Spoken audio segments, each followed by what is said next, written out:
할렐루야. 사랑하는 성도님들 반갑습니다. 이 시간 사도신경 하심으로 주님의 은혜의 보좌 앞으로 함께 나아가시겠습니다. 전능하사 천지를 만드신 하나님 아버지를 내가 믿사오며 그 외아들 우리 주 예수 그리스도를 믿사오니 이는 성령으로 잉태하사 동정녀 마리아에게 나시고 본디오 빌라도에게 고난을 받으사 십자가에 못 박혀 죽으시고 장사한 지 사흘 만에 죽은 자 가운데서 다시 살아나시며 하늘에 오르사 전능하신 하나님 우편에 앉아 계시다가 저리로서 산자와 죽은 자를 심판하러 오시리라. 성령을 믿사오며 거룩한 공회와 성도가 서로 교통하는 것과 죄를 사하여 주시는 것과 몸이 다시 사는 것과 영원히 사는 것을 믿사옵나이다. 아멘. 이 시간 함께 찬송가 32장 만유의 주제 함께 찬양하시겠습니다.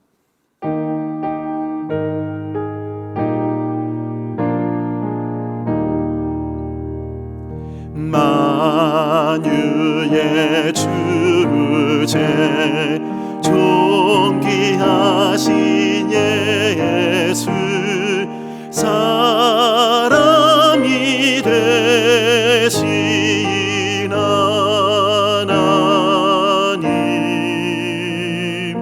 나 사모하여 영원히 섬길 내 영광 되신 주로다.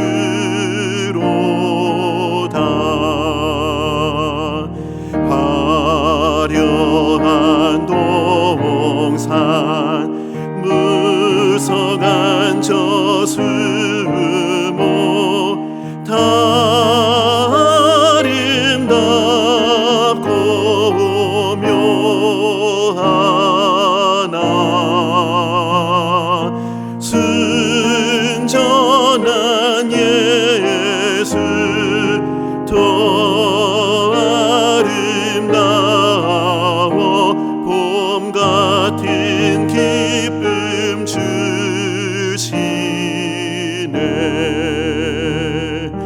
광명한 해와 명랑한 저 달빛 수많은 별들 빛나나 주 예수 빛은 더 찬란하여 참 비교할 수 없도다. 아멘. 이 시간 우리에게 주시는 하나님의 말씀은 이사야서 46장입니다. 46장 1절부터 13절까지 본문인데요, 9절까지 봉독하겠습니다. 벨은 엎드려졌고 누보는 구부러졌도다. 그들의 우상들은 짐승과 가축에게 실렸으니 너희가 떠매고 다니던 그것들이 피곤한 짐승의 무거운 짐이 되었도다. 그들은 구부러졌고 그들은 일제히 엎드러졌으므로 그 짐을 구하여 내지 못하고 자기들도 잡혀갔느니라. 야곱의 집이여, 이스라엘 집에 남은 모든 자여, 내게 들을지어다. 배에서 태어남으로부터 내게 안겼고 태에서 남으로부터 내게 업힌 너희여, 너희가 노년에 이르기까지 내가 그리하겠고 백발이 되기까지 내가 너희를 품을 것이라. 내가 지었은즉 내가 업을 것이요 내가 품고 구하여 내리라. 너희가 나를 누구에게 비기며 누구와 짝하며 누구와 비교하여 서로 같다 하겠느냐. 사람들이 주머니에서 금을 쏟아내며 은을 저울에 달아 도금장이에게 주고 그것으로 신을 만들게 하고 그것에게 엎드려 경배하며 그것을 들어 어깨에 메어다가 그의 처소에 두면 그것이 서 있고 거기에서 능히 움직이지 못하며 그에게 부르짖어도 능히 응답하지 못하며 고난에서 구하여 내지도 못하느니라. 너희 패역한 자들아, 이 일을 기억하고 장부가 되라. 이 일을 마음에 두라. 너희는 옛적 일을 기억하라. 나는 하나님이라. 나 외에 다른 이가 없느니라. 나는 하나님이라. 나 같은 이가 없느니라. 아멘. 오늘 본문은 이사야서 40장부터 언급된 우상들에 대한 고발, 그리고 우상을 섬기는 바벨론에 대한 심판의 메시지입니다. 영원할 것 같은 바벨론을 심판하시겠다는 것입니다. 영원한 권력이 무너지는 그 원인이 바로 우상 숭배였다라고 말하고 있습니다. 그렇다면 오늘날에는 어떤 우상들을 우리가 섬기고 있을까요? 돈, 권력, 성, 이것을 오늘날 우리가 섬기는 대표적인 우상이라고 합니다. 이것들의 특징이 또한 무엇일까요? 우리 삶에 꼭 필요한 것들입니다. 꼭 필요한 것들인데 이렇게 꼭 필요한 것들이 우상이 될 수 있다라는 것을 오늘 이 시간을 통해서 한번 기억하는 그런 은혜의 아침이 되길 소망합니다. 바벨론을 향해서 오늘 말씀이 경고의 메시지가 선포됩니다. 바벨론을 향한 경고의 메시지가 우리에게 주는 교훈을 오늘 본문을 통해서 한번 생각해 보겠습니다. 첫째, 우상을 버리고 주님께서 주시는 쉼을 누리라 라는 메시지입니다. 오늘 본문 1절 2절입니다. 벨은 엎드러졌고 느보는 구부러졌도다. 그들의 우상들은 짐승과 가축에게 실렸으니 너희가 떠매고 다니던 그것들이 피곤한 짐승의 무거운 짐이 되었도다. 그들은 구부러졌고 그들은 일제히 엎드러졌으므로 그 짐을 구하여 내지 못하고 자기들도 잡혀갔느니라. 오늘 본문에서 두 신이 등장합니다. 바벨론이 섬겼던 신이 언급되는데 벨과 느보입니다. 벨은 태양신으로서 마르둑이라고 하는 메소포타미아 그 신의 히브리식 발음입니다. 느보는 마르둑의 자녀로서 지식, 지혜의 신이라고 합니다. 이런 우상을 어떻게 만들었냐면 돌로 만들었다고 합니다. 그리고 어떻게 섬겼는지 오늘 본문이 기록하고 있죠. 짐승에게 실어서 끌고 다녔다. 그렇게 하면서 옮겨놓고 거기에 신상을 세워놓고 거기서 절하고 예배하고 그랬다라고 합니다. 어느 정도로 그렇게 신을 섬겼는가?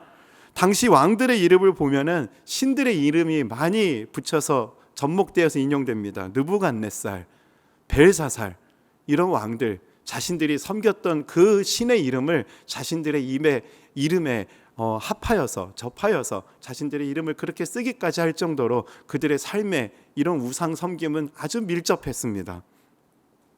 우상은 스스로 서지도 못하고 듣지도 못하고 움직이지도 못한다라고 하나님이 말씀하고 있습니다. 이런 우상을 섬겼는데 이런 우상이 어떤 존재가 되어버리죠. 이런 우상이 결국 짐이 되어버린다라고 하나님이 경고합니다. 오늘 본문 1절 말씀입니다.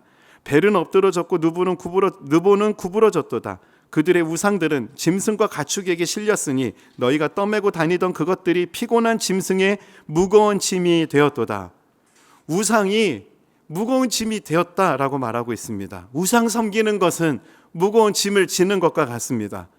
우상을 섬기는 것은 점점 그 짐의 무게를 지고 살아가겠다라고 하는 결단인 것입니다. 반면에 하나님을 섬기는 것, 하나님 앞에 나아가는 것은 짐을 지는 것이 아니라 쉼을 누리는 것이다 라는 것을 성경이 우리에게 가르쳐주고 있습니다.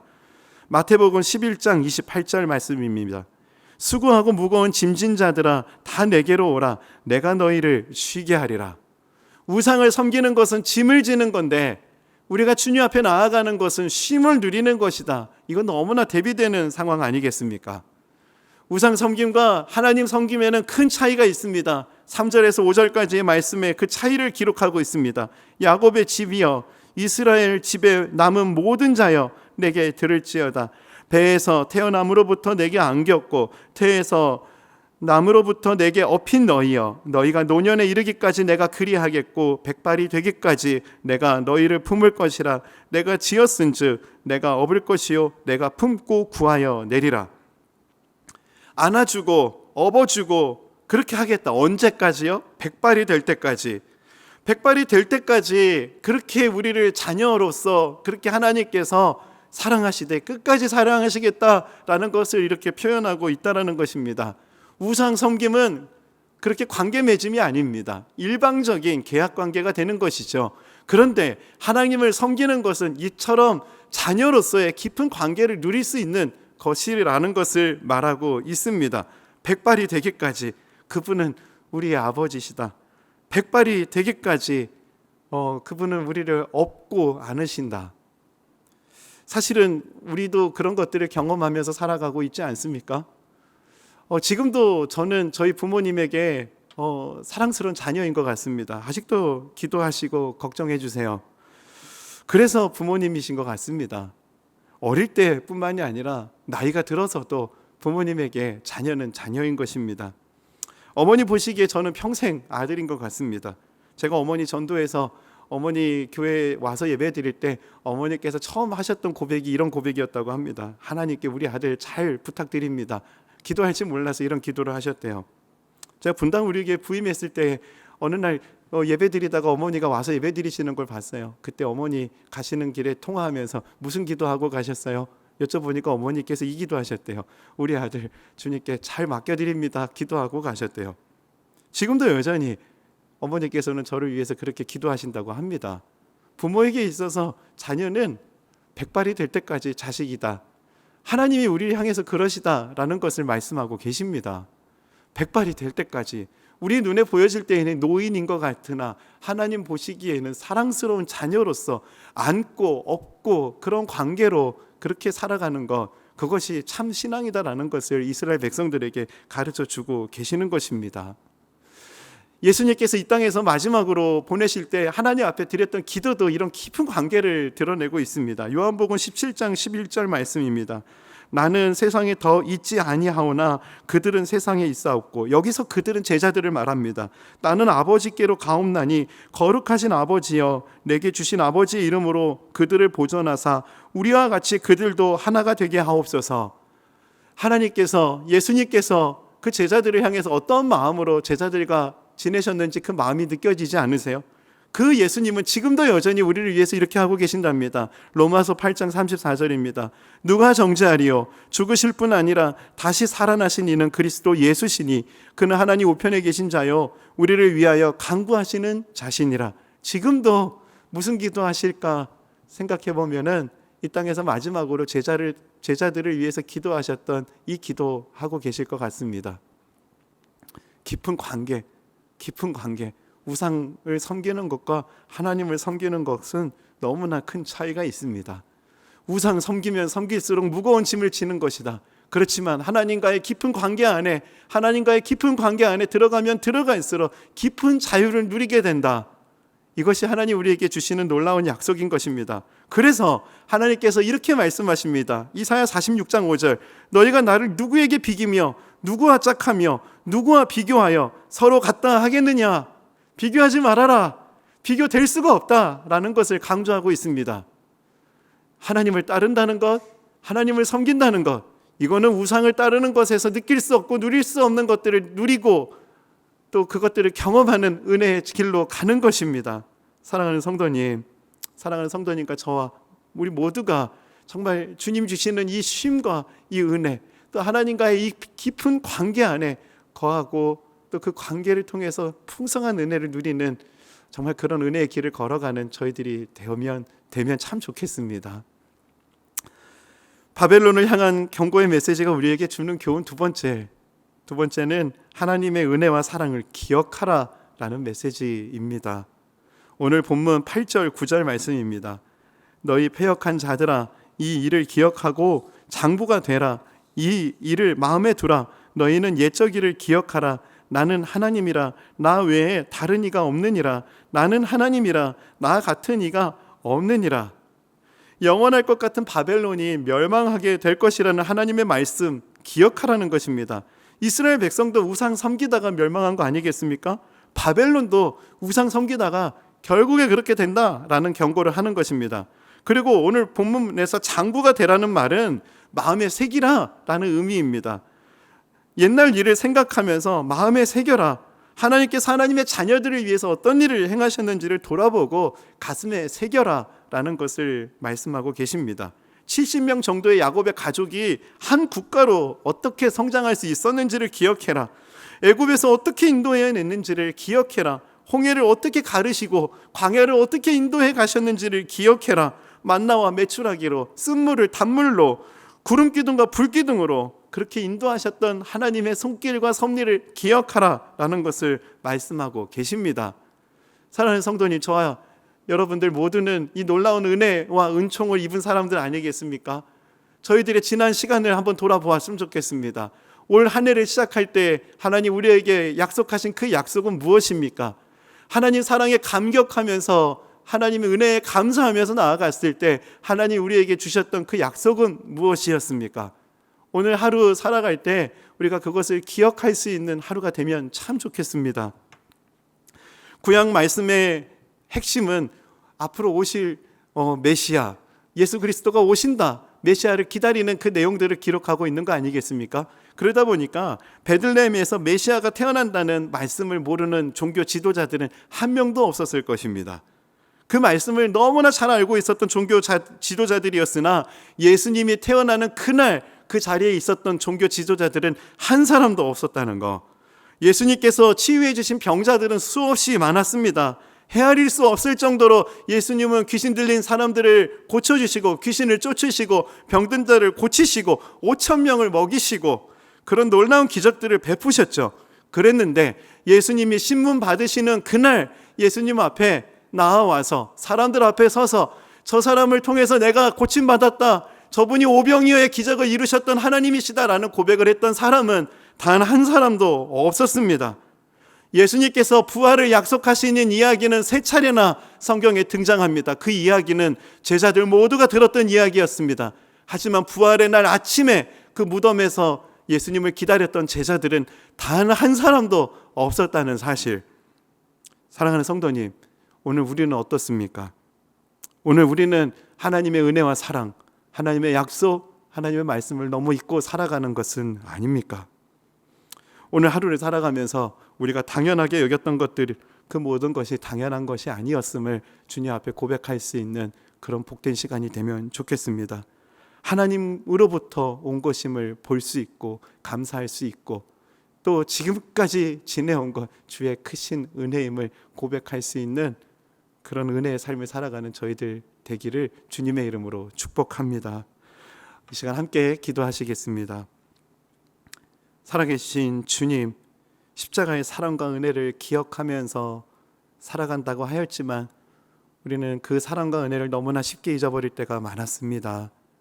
하나님은 전능하신 하나님이시라고, 우리를 치유하시는 하나님이시라고, 주는 나의 좋은 목자라고 그렇게 늘 고백은 했으나 불안한 현실 앞에서 그 은혜를 잊어버렸던 때가 참 많았습니다.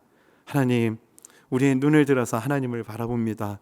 오늘 하루를 살아갈 때 우리가 고백한 대로 그렇게 하루하루 순간순간을 살아가게 하여 주시옵소서. 지난 시간을 돌아보며 하나님께로부터 받은 은혜를 감사하고 감격할 수 있는 은혜의 하루가 되게 하여 주시옵소서. 이끌어 주실 주님의 은혜를 기대하며 살아계신 예수님의 이름으로 기도드립니다. 아멘. 오늘 말씀을 기억하면서 우리 세 가지를 좀 함께 기도했으면 좋겠습니다. 첫째, 하나님보다 더 귀하게 여겼던 것들을 내려놓고 하나님만을 섬기는 주의 자녀가 되게 하옵소서. 두 번째, 영육간 재충전의 은혜를 부어주시고 충만케 하옵소서. 마지막으로 십자가의 사랑과 은혜를 기억하고 가슴에 새기며 살아가게 하옵소서. 이 은혜를 구하며 말씀을 기억하며 시간 함께 기도하시겠습니다.